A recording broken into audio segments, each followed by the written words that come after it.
Hello प्यारे students, कैसे हैं आप सब। प्रिम्स एकेडमी में आपका हार्दिक स्वागत है। तो हम लोग आज बात कर रहे हैं एक और इम्पोर्टेंट क्वेश्चन फिजिक्स में कि find an expression for capacitance of a parallel plate capacitor. ठीक है, ये आपका तीसरा नंबर का क्वेश्चन है इसमें। ठीक है, तो आपको क्या निकालना है, फाइंड एन एक्सप्रेशन निकालना है आपको फॉर अ कैपेसिटेंस के लिए। किसके लिए? कैपेसिटेंस के लिए। किसका? तो पैरेलल प्लेट कैपेसिटर का। ठीक है, तो देखिए दो वीडियो हम ऑलरेडी अपलोड कर चुके हैं दो इंपॉर्टेंट क्वेश्चन के लिए। एक गॉस थ्योरम था, deduce Coulomb's law from Gauss law, और दूसरा था आपका electric field due to an dipole के लिए, है ना। तो हमको लगता है कि थोड़ा क्वेश्चन जो वीडियो हो रहा है थोड़ा लेंदी हो जा रहा है, इसलिए आप लोग को थोड़ा सा हमको ऐसा महसूस होता है, पता नहीं, फिर भी आप कमेंट कीजिएगा तो हमको पता चलेगा। तो अगर आपको लगता है कि थोड़ा वीडियो लेंदी हो रहा है तो हम सोच रहे हैं कि डायरेक्ट टू पॉइंट आके इसको छोटा में ही समझा दिया जाए। मतलब एक्स्ट्रा आपको जो हम समझाते हैं उतना ना समझा के उसको थोड़ा छोटा कर लिया जाए। ठीक है, ताकि आपको देखने में भी आसानी हो। चलिए, तो यहाँ पे लेकिन थोड़ा बहुत तो आपको समझना पड़ेगा ही पड़ेगा, क्योंकि फिर नहीं तो वो हो जाएगा तुमसे पूरा रटने वाला बात हो जाएगा। तो पहले देखो यहाँ पे क्या निकालना है आपको, एक्सप्रेशन निकालना है किसके लिए? कैपेसिटेंस के लिए। ठीक है, तो आपको पहले समझना हो कि कैपेसिटेंस है होता क्या है थोड़ा बहुत। ठीक है, तो देखो अभी इसको जब आप आंसर करने लगिएगा तो इस पार्ट का आंसर अभी मत डालिएगा, क्योंकि कैपेसिटेंस जो है वो आपको क्वेश्चन आ सकता है एग्जाम में 2 मार्क्स के लिए कि डिफाइन कैपेसिटेंस। ठीक है, तो इस तरह से तो वहां पे आपको काम आ जाएगा कैपेसिटेंस का। तो अगर हम बात करें कि कैपेसिटेंस क्या होता है, तो कैपेसिटेंस किसी कंडक्टर का एक फिक्स्ड, समझो एक तरह से कि जैसे कोई चीज का कैपेसिटेंस है तो क्या होता है, किसी कंडक्टर का होता है। किसका? कंडक्टर का किस चीज के लिए होता है? तो कंडक्टर का है कि उस पर कितना चार्ज हम रखें, उस पर हम कितना चार्ज डालें ताकि उसका जो पोटेंशियल है वो 1 यूनिट से क्या हो जाए, इंक्रीज हो जाए। ठीक है, तो उसको क्या बोलते हैं? उसका कैपेसिटेंस बोलते हैं। कैपेसिटेंस जैसे ही कुछ कंडक्टर का बात करते हैं तो ये एक फिक्स्ड अमाउंट होता है। समझ में आ रहा है बात? देखो कैपेसिटेंस क्या होता है, एक फिक्स्ड हो जाता है किसी का भी। ठीक है, तो जैसे ही फिक्स्ड अमाउंट होगा तो वो फिक्स्ड अमाउंट क्या होगा, जिससे कि इतना फिक्स्ड अमाउंट ऑफ चार्ज जिससे क्या हो जाए कि उसका पोटेंशियल 1 यूनिट से बढ़ जाए, उसको क्या बोलते हैं? उसका कैपेसिटेंस बोलते हैं। तो कैसे डिफाइन करोगे इसको कि the capacitance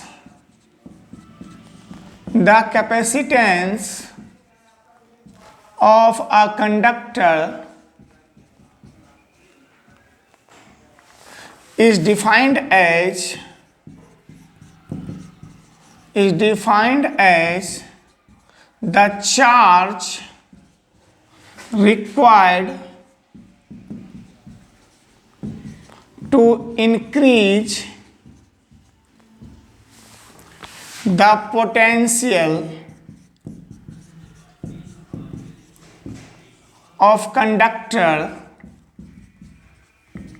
by 1 unit of conductor by 1 unit। ठीक है, ये क्या है? 1 यूनिट। डॉटमन में है क्या बोले कि the capacitance of conductor is defined as the charge required to increase the potential of conductor by 1 unit. तो कैपेसिटेंस को आप डिफाइन कीजिएगा इस तरह से, कैपेसिटेंस बराबर क्या हो जाएगा आपके पास?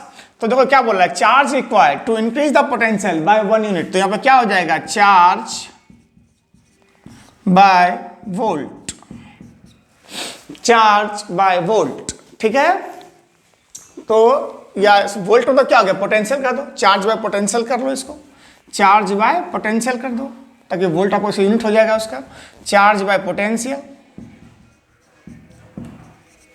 तो यहां पे आप कह सकते हैं इसको कि C बराबर हो गया आपके पास Q/V। पोटेंशियल को हम लोग V से वोल्ट से डिनोट करते हैं, तो C बराबर क्या हो गया, Q/V। ठीक है, तो यहां पे याद रखिएगा कि जो SI यूनिट होता है इसका, SI unit of capacitance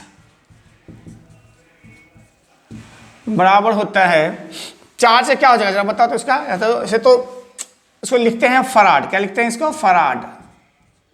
SI unit क्या होता है इसका? फराड। ठीक है, और 1 फराड इक्वल टू हो जाएगा, इसको F से डिनोट करते हैं, इसको F से डिनोट करते हैं। ठीक है, तो 1 फराड इक्वल टू हो जाएगा आपके पास, 1 फराड इक्वल टू हो जाएगा 1 कूलम्ब पर वोल्ट, 1 कूलम्ब पर वोल्ट। 1 फराड बराबर क्या हो गया, 1 कूलम्ब पर वोल्ट।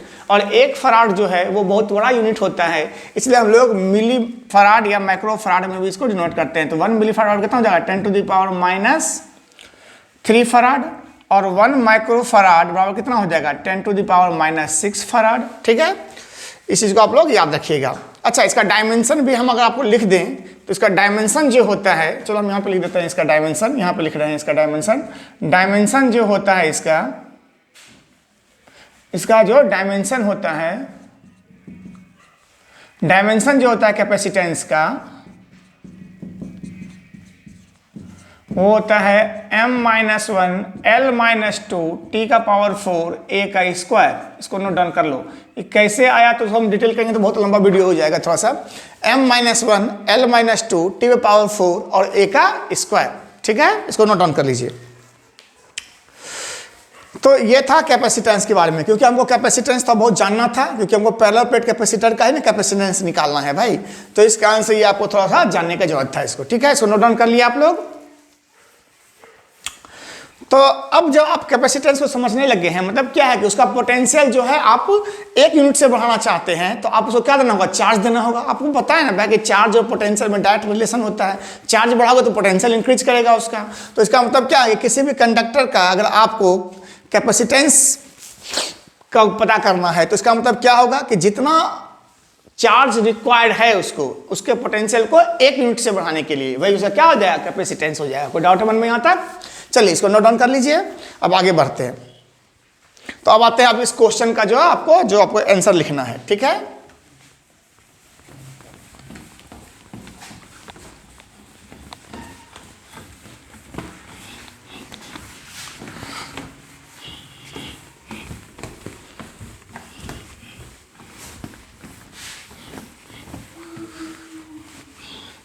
चलिए आइए।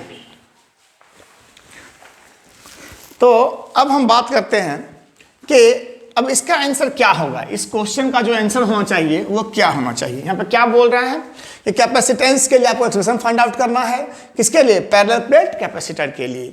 तो पैरेलल प्लेट कैपेसिटर क्या है, तो पैरेलल प्लेट कैपेसिटर समझो कि आप इस तरह का एक कंस्ट्रक्शन है जिसमें आप क्या करते हैं कि 2 प्लेट लेते हैं, कंडक्टिंग प्लेट लेते हैं, जिसको कि एक बहुत ही स्मॉल डिस्टेंस से क्या करते हैं, सेपरेट करते हैं। और उसके बीच में क्या डाल देते हैं, कुछ डाइलेक्ट्रिक्स या वैक्यूम या कुछ एयर, इस तरह का चीज डाला रहता है। ठीक है, जनरली एयर डाला रहता है, समझो इस तरह से।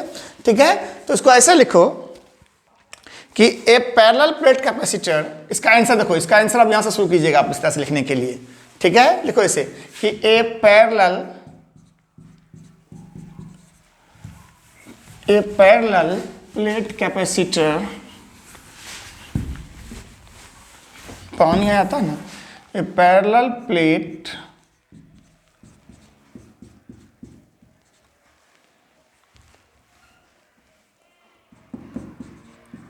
Capacitor consist of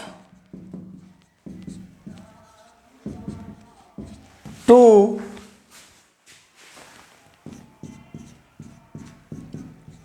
parallel conducting plates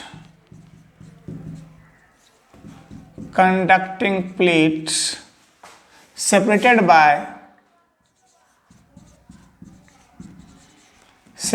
by small distance, separated by small distance, separated by small distance, small distance। क्या बोल रहे हैं कि a parallel plate capacitor consist of 2 parallel conducting plates separated by small distance. ठीक है, अब इसका diagram क्या बनाना होगा, बहुत ध्यान से देखो। यहां पे जैसे मान लो कि क्या होता है इसमें कि 2 प्लेट ले लेते हैं। ठीक है, ये प्लेट बहुत लंबा होता है, यहाँ पे तो आपको हम इसे दिखा नहीं सकते। इसे समझो कि एक्चुअली में क्या होता है कि ये प्लेट्स जो होता है इतना लंबा होता है कि इसके बीच का डिस्टेंस को हम क्या कर लेते हैं, बहुत बहुत स्मॉल समझ लेते हैं। ठीक है, जैसे मान लो सपोज करो कि अगर ये कुछ सेंटीमीटर में है और ये कुछ मान लो कि बहुत मतलब बहुत कम मिलीमीटर में हो सकता है। ऐसे मान लो सपोज करो कि ये 50 या मान लो ये 20 सेंटीमीटर है, ये कितना है, ये 20 सेंटीमीटर है, मान के चलते हैं एग्जाम्पल में कि ये मान लो ये 20 सेंटीमीटर है और इसके बीच का डिस्टेंस जो है 1 मिलीमीटर 2 मिलीमीटर है, समझो इस तरह से, ठीक है। तो उसके सामने में क्या हो गया, वो तो अच्छा लंबा चौड़ा हो गया उससे, ठीक ना। तो यहाँ पे समझिए कि इसको जो लेंथ है, जो एरिया है, जो प्लेट है, उसको क्या मानते हैं, इनफाइनाइट लॉन्ग प्लेट मान लेते हैं। इस तरह से माना होता है, लेकिन फिर भी समझिए कि इसके डिस्टेंस के रिस्पेक्ट में इसका लेंथ क्या होना चाहिए, बहुत बड़ा होना चाहिए, ठीक है। तो यहाँ पे ध्यान दो कि इसमें मान सपोज कि 2 प्लेट ले लिए यहाँ पे, ठीक है। यहाँ पे क्या कर दिए, इसमें प्लस चार्ज रख दिए, इसके ऊपर पे क्या आ गया, प्लस चार्ज आ गया, इसके ऊपर पे क्या आ जाएगा, माइनस चार्ज आ जाएगा। इसके बीच का डिस्टेंस मान लो कुछ भी होगा, इसका मान का डिस्टेंस मान लो d होगा। इसका एरिया जो होगा प्लेट का, एरिया जो होगा प्लेट का उसको हम लोग a कहेंगे, हम लिख देंगे यहाँ पे, ठीक है। तो अभी पहले लिखो इसको, ऐसे लिखो कि let a equal to area of plate of capacitor, area of plate of capacitor, d equal to distance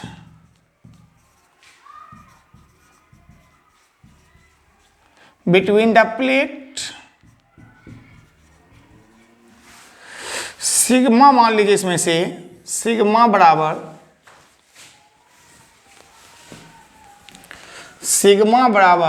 surface charge density,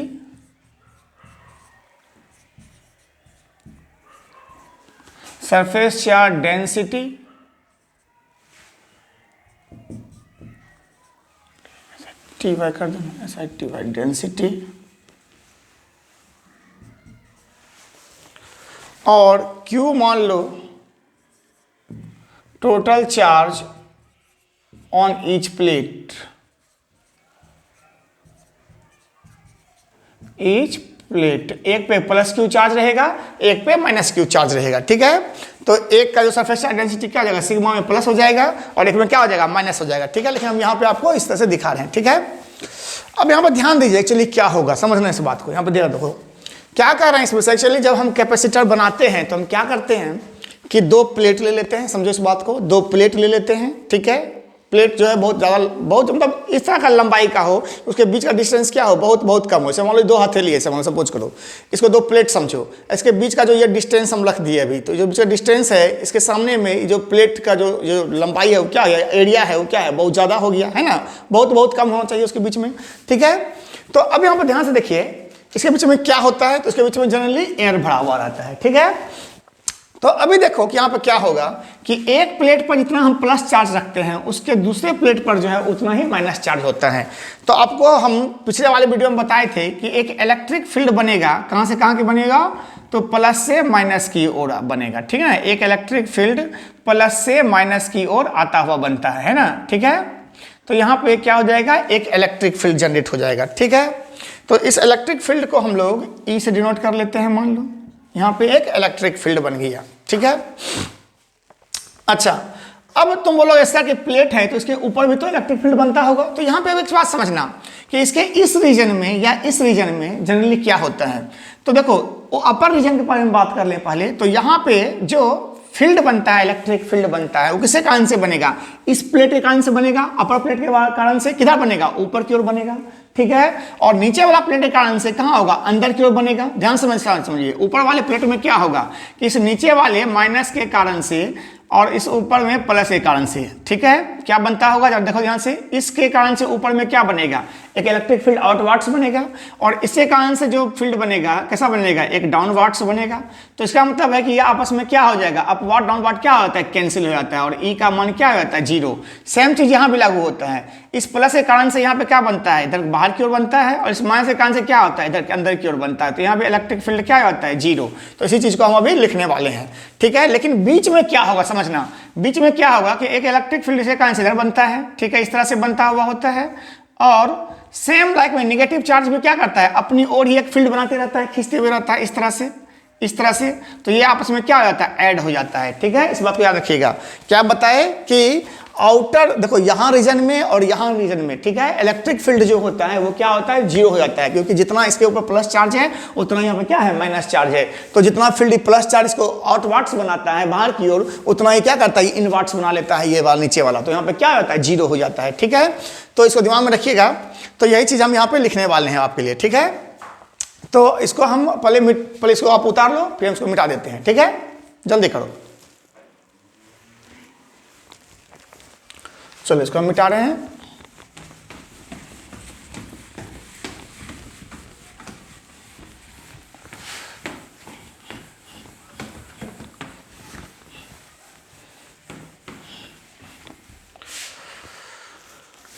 अच्छा ये भी मिट गया, कोई बात नहीं। तो लिख लीजिए ना भाई आप लोग, ठीक है। तो इसको मिटा ही दें इसको भी, ताकि वो लिखने में आसानी हो। पूरा का पूरा हम इसको मिटा दिए हैं, ठीक है। आप लोग इसको तो उतार लिए होंगे मेरे ख्याल से। चलिए तो अब देखो ध्यान से क्या बोलना चाह रहे हैं, कैसे लिखो। आपको सब कुछ तो समझा चुके थे आपको। इसके के नीचे लिखिएगा कि in the outer reason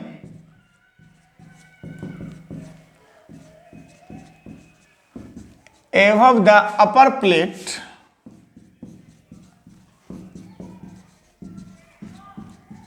and below the lower plate, बताए ना कि इधर भी और नीचे भी है ना, below the lower plate the net electric field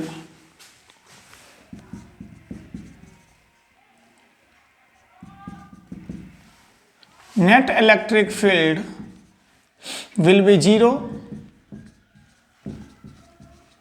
कैसे भाई, यहां पे दिखा दो। E बराबर क्या हो जाता है इसका, ऐसे आप याद रखिएगा कि किसी भी प्लेट के कारण से जो है जो फील्ड बनता है क्या होता है, सिग्मा बाय 2 एप्सिलॉन नॉट। तो एक हो गया किसके कारण से, प्लस के कारण से बाहर की ओर, और एक हो गया इसके कारण से अंदर की ओर। तो यहाँ पे कितना आ गया, जीरो हो गया, ठीक है। कोई डाउट है मन में यहाँ पर कि एक हो गया प्लस के कारण से और एक हो गया माइनस के कारण से, ठीक है। अच्छा अब यहाँ पे आ जाओ फिर से नीचे लिखो, इन द रीजन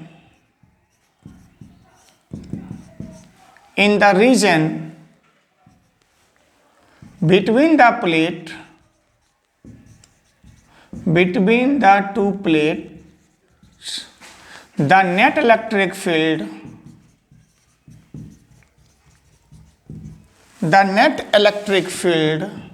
यहां पे क्या हो जाएगा, जुड़ जाएगा। E बराबर क्या हो जाएगा, सिग्मा बाय 2 एप्सिलॉन नॉट अब plus sigma bye 2 epsilon not. तो यहाँ पे कितना आ गया, दोनों जोड़ने के बाद सिग्मा बाय एप्सिलॉन नॉट। समझ में आया ना, दोनों के बीच का रीजन में क्या हो जाएगा, इलेक्ट्रिक फील्ड आपस में जुड़ जाएगा। जैसे अभी बताए थे ना कि दोनों के बीच का रीजन जब हम बात करेंगे तो यहाँ पे प्लस चार्ज होगा और यहाँ पे माइनस चार्ज होगा। तो क्या कर देगा आपस में एक दूसरे को, इस तरह से दोनों आपस में क्या हो जाएगा, जुड़ जाएगा। इसे कारण से बाहर की ओर होगा और माइनस के कारण से भी अंदर की ओर आएगा। तो दोनों आपस में क्या हो जाएगा, जुड़ जाएगा इस तरह से फील्ड, ठीक है। कोई डाउट है मन में। तो यहाँ पे कितना आ गया, सिग्मा बाय एप्सिलॉन नॉट हो गया। कोई डाउट यहाँ तक, ठीक है। लिखिए, since D is very small than A, अभी बताए थे ना कि जो D है, D क्या है, यही हमारा DC को D बोलते हो जी। और ये एरिया इसका A है, मान लो प्लेट का एरिया। तो D बहुत स्मॉल है उसके एरिया से। सो द इलेक्ट्रिक फील्ड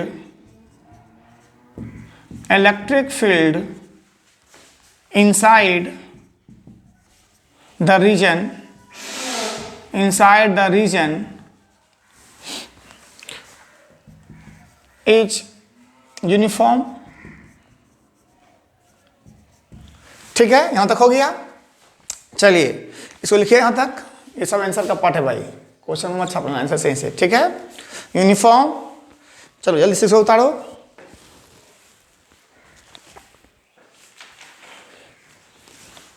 चलिए मिटा दें इसको। अब लिखिए इसके बाद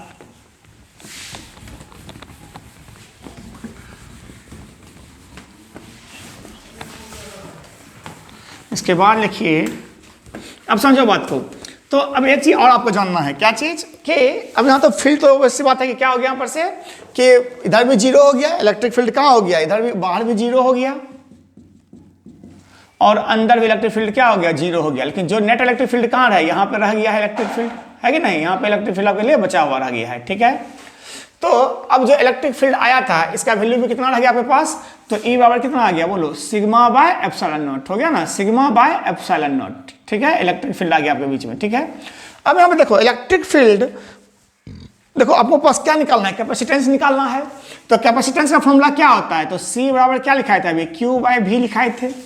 तो चार्ज तो आपको पता है कि क्यू कितना है इसमें से, तो सिग्मा इंटू ए है। अब क्या निकालना है, वी निकालना है। तो याद रखना कि पोटेंशियल डिफरेंस जो रिलेशन जो होता है, ऐसे लिखो कि potential difference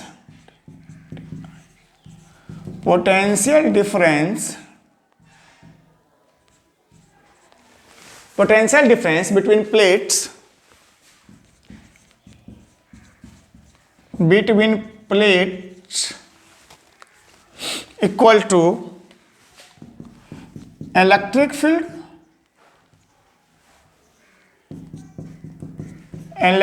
field into distance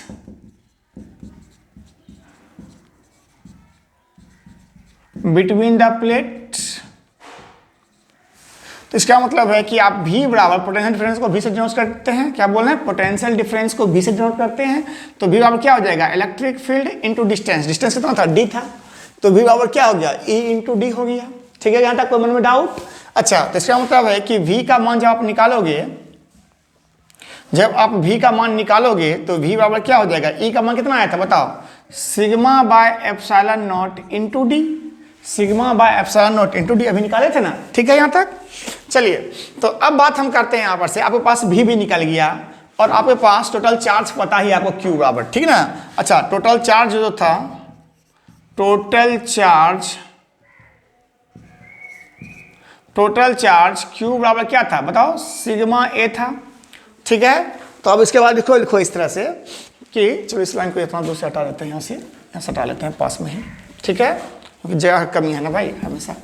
तो ऐसा लिखो कि कैपेसिटेंस ऑफ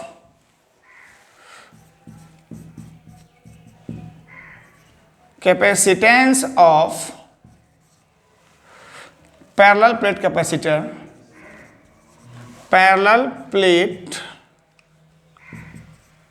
कैपेसिटर C बराबर क्या होगा, Q bye V।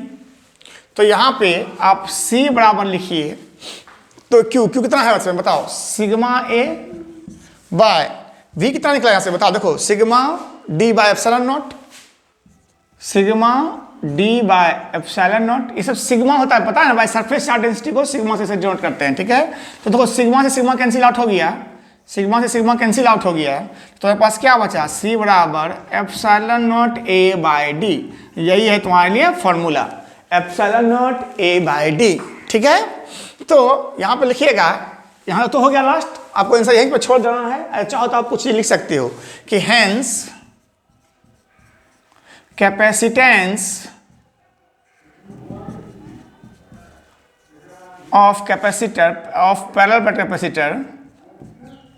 Parallel plate capacitor depends on,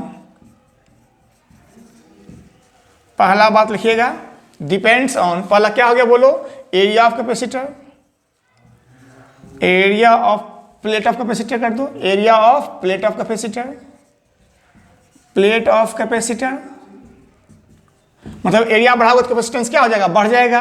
इसका मतलब क्या हो गया, C proportional to A, proportional है साइन नीचे दिया हुआ।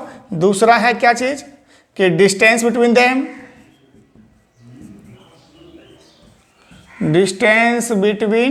देम, दिखाई पड़ रहा है ना जी कि नहीं पता नहीं, C प्रोपोर्शनल टू 1/D, मतलब अगर डिस्टेंस बढ़ा दो तो घट जाएगा। और लास्ट यहाँ पे हम लिख देते हैं तीसरा नंबर में क्या चीज है यहाँ पे, एप्सिलॉन नॉट, मतलब क्या हो गया, परमिटिविटी ऑफ मीडियम, लिखो permittivity of medium, permittivity of PERMITTIVITY, permittivity of medium, तो C प्रोपोर्शनल टू एप्सिलॉन, ठीक है। तो यहां तक इस तीन चीज को आप लिख कर दिखा दीजिएगा और यहीं पे आप खत्म कर दीजिएगा, ठीक है ना। तो मेरे ख्याल से आपको समझ में आया होगा कि हम लोग क्या क्या किए थे, एक बार फिर से समझ लो ज़रा ध्यान से, जल्दी जल्दी। पहले आपको हम समझाए कैपेसिटेंस क्या होता है, तो क्या बताया था आपको कैपेसिटेंस के बारे में कि किसी भी कैपेसिटर का, सॉरी किसी भी कंडक्टर का कैपेसिटेंस जो होता है वो चार्ज रिक्वायर्ड होता है जिससे कि उसका पोटेंशियल क्या हो जाए, 1 यूनिट से इंक्रीज कर जाए, ठीक है। वो फिक्स अमाउंट होता है, समझ में आ रहा है बात, ठीक है। अच्छा, तो अब हमको तो उसका क्या ऐसा यूनिट क्या होता है, उसका फराड होता है, ठीक है। अच्छा, अब यहाँ पर ध्यान से सुनो कि हमको निकालना था इसका कैपेसिटेंस, किसका, पैरेलल प्लेट कैपेसिटर का। तो हम लोग क्या किए थे, इसका उसी का छोटा डायग्राम यहाँ पे बनाए हुए हैं हम, कि 2 प्लेट लेते हैं, ठीक है। इस पे एक में प्लस चार्ज रख देते हैं, दूसरे पे माइनस चार्ज कर देते हैं, और उसको बहुत ही स्मॉल डिस्टेंस से क्या कर देते हैं, सेपरेट कर देते हैं, ठीक है। यहाँ पे हम लोग क्या माने थे कि एरिया मान लेते हैं, ए है इसका, डिस्टेंस इसमें कितना है, डी है इसका, ठीक है। सिग्मा क्या माने थे, इसका सरफेस चार्ज डेंसिटी माने हुए थे, और क्यू बराबर क्या हो गया था, सिग्मा इंटू ए हो गया था, ठीक है। तो अब यहाँ पर ध्यान से सुनो, अभी क्या बताए कि अगर किसी भी प्लेट के, अगर पैरेलल प्लेट कैपेसिटर के दोनों ऊपर या बाहर आप देखोगे तो वहां पे इलेक्ट्रिक फील्ड क्या होता है, 0 होता है, ठीक है। क्यों 0 हो जाता है, क्योंकि जितना इलेक्ट्रिक फील्ड ये बनाता है अपर प्लेट इसके आउटवर्ड्स में, तो नेगेटिव प्लेट क्या करता है, उसको उतना ही इलेक्ट्रिक फील्ड अपने नीचे की ओर बना लेता है। तो वहां पर क्या होता है, 0, आपको दिखा चुके थे यहाँ पर से। लेकिन मिड में क्या होता है, दोनों का क्या होता है, आपस में ऐड हो जाता है। तो आपको ये चीज बताए थे कि अगर आपको, अगर ये यहाँ पे देखो समझ से कि अगर किसी भी प्लेट के कारण से, एक सिंगल प्लेट के कारण से अगर आपको निकालना है कितना इलेक्ट्रिक फील्ड बनता है, तो E बराबर कितना हो जाता है, सिग्मा बाय 2 एप्सिलॉन नॉट। तो यहाँ पर इस प्लेट के कारण से कितना बना, सिग्मा बाय 2 एप्सिलॉन नॉट, और इसके कारण से भी कितना बना होगा, सिग्मा बाय 2 एप्सिलॉन नॉट। तो आपस में क्या हो गया, दोनों आपस में ऐड हो गया, और E का जो मान आया कितना आया, सिग्मा बाय एप्सिलॉन नॉट आया, ठीक है। यहाँ पर जो लिखे थे यहाँ पे हम लोग, ठीक है। तो सिग्मा बाय एप्सिलॉन नॉट लिख दिए थे यहाँ पे, कोई डाउट है मन में, चलो इसको मिटा दे, आपको कंफ्यूजन होना चाहिए, ठीक। तो उसके बाद आपको जब ये निकाल लिए कि इतना यहाँ पे कैपेसिटेंस बनेगा, सॉरी इलेक्ट्रिक फील्ड बनेगा अंदर में, तो उसके बाद हमको क्या चाहिए था, हमको चाहिए था, अब आपको क्या निकालने के लिए, आपको अब यहाँ पे E निकल गया था, आपको Q पता है, तो आपको क्या चाहिए, C बराबर क्या होता है, Q बाय V होता है, तो हमको क्या निकालना होगा, V निकालना होगा। तो V और E में डायरेक्ट रिलेशन होता है, V बराबर क्या होता है, E इंटू डी, V बराबर क्या होता है, E इंटू डी, डी क्या है इसके बीच का डिस्टेंस, ठीक है। तो इसका मतलब यहाँ पे क्या हो गया, V बराबर E इंटू डी, तो यहाँ पे V का मान कितना होगा, sigma bye epsilon not into D, sigma bye epsilon not into D कर दिया यहाँ से, आपको V निकल गया, टोटल चार्ज आपको पता है सिग्मा ए है ही। तो capacitance of a parallel plate capacitor किससे डिफाइन होता है, C बराबर Q बाय V। तो आप यहाँ पे C का मान निकालो, पुट कर दो इसमें से, मतलब C बराबर Q का मान पुट कर दो, कितना है Q का मान सिग्मा ए, और V का मान कितना आया, sigma D by epsilon naught. Put करने के बाद क्या आ गया, सिग्मा ए बाय डी आ गया, ठीक है। Hence capacitance of parallel plate capacitor कितना आ गया, C बराबर epsilon naught A by D. किस पे डिपेंड किया, तो उसका एरिया पे डिपेंड किया, डायरेक्टली प्रोपोर्शन हो गया, उसके बीच का डिस्टेंस से क्या हो गया, इन्वर्सली प्रोपोर्शन हो गया, और उसका किस पे, परमिटिविटी ऑफ मीडियम पे उसका प्रोपोर्शनल हो गया, ठीक है। तो यही था आपका तीसरा क्वेश्चन, इंपॉर्टेंट क्वेश्चन था ये भी, बहुत इंपॉर्टेंट क्वेश्चन है ये भी, ठीक है। तो इसको आप रट लीजिए, बना लीजिए 2-3 बार, ठीक है। और इसमें हम लोग बात करेंगे एक और, जो कि CBSE स्टूडेंट्स के लिए बहुत ज़्यादा इंपॉर्टेंट होगा वो चीज़, हालांकि ये भी बहुत इंपॉर्टेंट है CBSE के लिए भी। और इसमें जब एक डाइलेक्ट्रिक्स डाल देते हैं तो उसमें क्या इम्पैक्ट पड़ता है, उसको नेक्स्ट वीडियो में हम लोग देखेंगे। चलिए बाय बाय, मिलते हैं।